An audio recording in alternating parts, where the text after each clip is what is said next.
Hey, it's your girl Renee coming to you live 365. And today's topic is a bit more serious. I wanted to talk about Angelina Jolie and her double mastectomy. I am a staunch advocate for cancer research. I have cancer in my family. My grandfather died from lung cancer. My great aunt died from leukemia, as did her daughter. I have a very close family friend who died from late stage cancer when she was diagnosed breast cancer.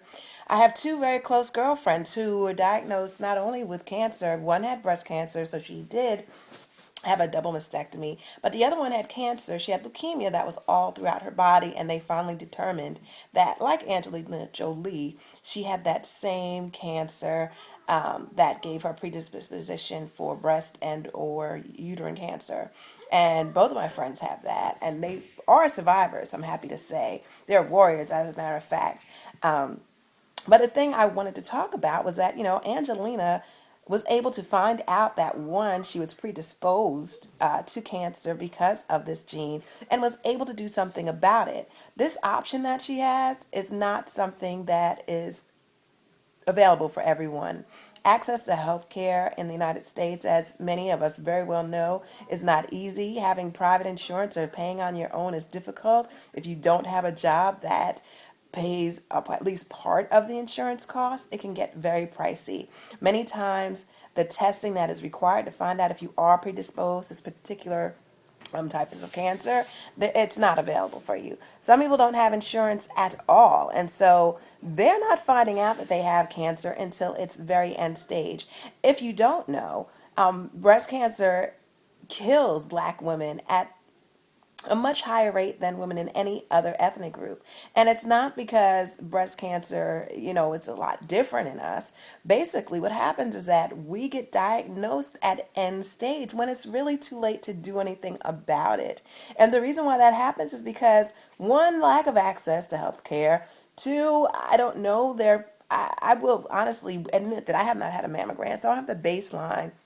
I may not check my breasts as often as I should, and I know better. So think about people who have a lot of other concerns, socioeconomically going on, multiple children, etc. It's just something that, in combination with lack of access to care, but also sometimes putting ourselves not first.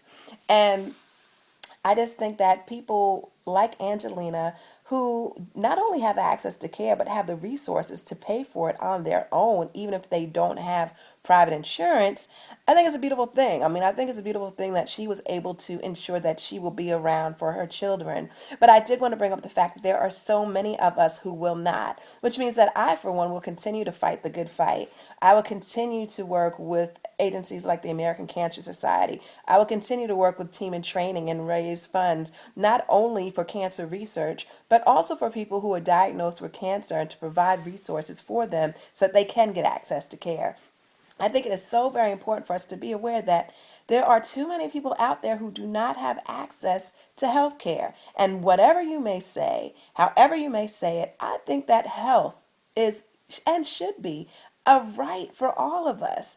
So it is my hope that people like Angelina, who have resources available to them, would also consider those of us who do not, and advocate for people, advocate to get access to health care, advocate, provide funding for cancer research, and also for services like mammograms, like testing for people who otherwise would not be able to do it. And so this is today's Live 365. I just wanted to raise awareness for those of you who don't know that cancer is real in the Black community, that many times we are dying in the Black community because of lack of access to care. And it's so very important that we keep this. As we applaud Angelina for her decision, also let's remember those who can't make that same decision. So until next time, it's your girl Renee signing off. Peace.